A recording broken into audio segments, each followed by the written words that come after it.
নমস্কাৰ স্বাগতম জনাইছো এই চেনেলৰ অন্য এটা ভিডিঅ'লৈ। এইচএছ স্কুটিৰ এখন নটিচ ইতিমধ্যে প্ৰকাশ পাইছে, অৰ্থাৎ কোন কোন ছাত্ৰ ছাত্ৰী এইবাৰ 2026 চনত যিসকলে পাছ কৰিছিলে তেওঁলোকে এইচএছ স্কুটি পাব আৰু মেৰিট লিষ্টৰ অৰ্থাৎ এখন মেৰিট লিষ্ট প্ৰকাশ পাব বা সেই লিষ্টত আপোনাৰ নাম থাকিলে আপুনি সেই স্কুটিখন লাভ কৰিব পাৰিব। কেতিয়া এই স্কুটি বিতৰণ কৰা হ'ব সকলোবিলাক আপডেট আমি এই ভিডিঅ'টিৰ জৰিয়তে আলোচনা কৰিবলৈ গৈ আছোঁ। যদি আপোনালোকে আমাৰ চেনেলত প্ৰথমবাৰৰ বাবে ভিজিট কৰিছে তেনেহ'লে চেনেলটি ছাবস্ক্ৰাইব কৰি কাষৰ বেল আইকনটো প্ৰেছ কৰিবলৈ নাপাহৰিব। আহক আজিৰ ভিডিঅ'টি আৰম্ভ কৰোঁ। যোৱা বছৰ যদি আপোনালোকে ইয়াতে চাবলৈ যায়, যোৱা বছৰ আপোনালোকৰ 11 মে তাৰিখে মেৰিট লিষ্ট প্ৰকাশ পাইছিলে আৰু 25 চনৰ 8 ডিচেম্বৰৰ পৰা এইচএছ স্কুটি বিতৰণ কৰা হৈছিলে।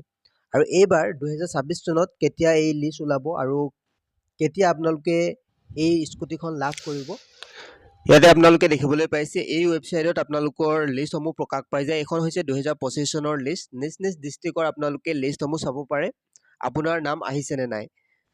ডেছক্ৰিপশ্যনৰ লিংকত ক্লিক কৰিলে এই সকলোবিলাক আপডেট আপোনালোকে পঢ়িবলৈ পাৰিব। ইয়াতে দেখিবলৈ পাইছে Assam HS scooty merit list 2026। ইয়াৰে ওপৰত এখন নটিচ যিহেতু ইতিমধ্যে প্ৰকাশ পাইছে আৰু এই মেৰিট লিষ্টসমূহ অতি শীঘ্ৰে প্ৰকাশ পাব, এই ৱেবছাইটত প্ৰকাশ হ'ব। আপোনালোকে ডেছক্ৰিপশ্যনত দিয়া লিংকত ক্লিক কৰি এই লিষ্টসমূহ চাব পাৰিব, নতুবা আমাৰ বৰ্তমান যিহেতু লিষ্ট প্ৰকাশ পোৱা নাই তো আপোনালোকে আমাৰ হোৱাটছআপ চেনেলত জইন হৈ থাকক।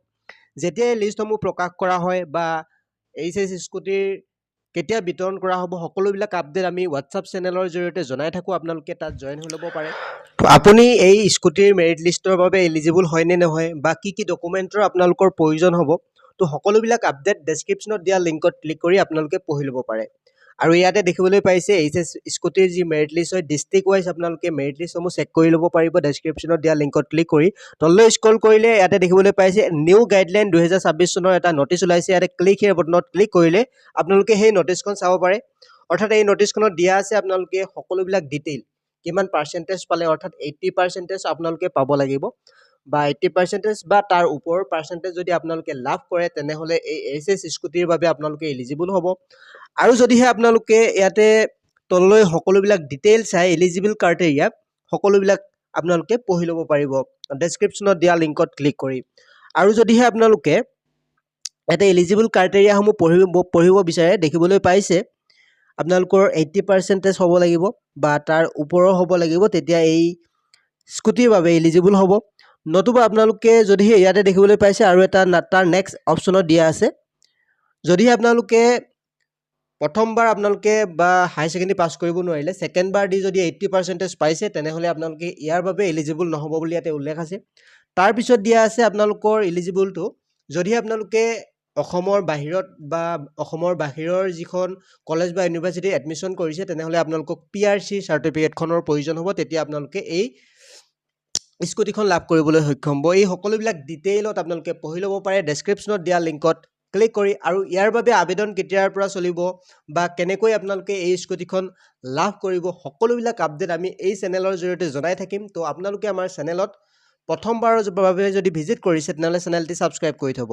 ইয়াতে দেখিবলৈ পাইছে সকলোবিলাক ডিটেইল লিষ্টসমূহ ক'ত পাব্লিছ হ'ব আৰু লগতে ইয়াতে দিয়া আছে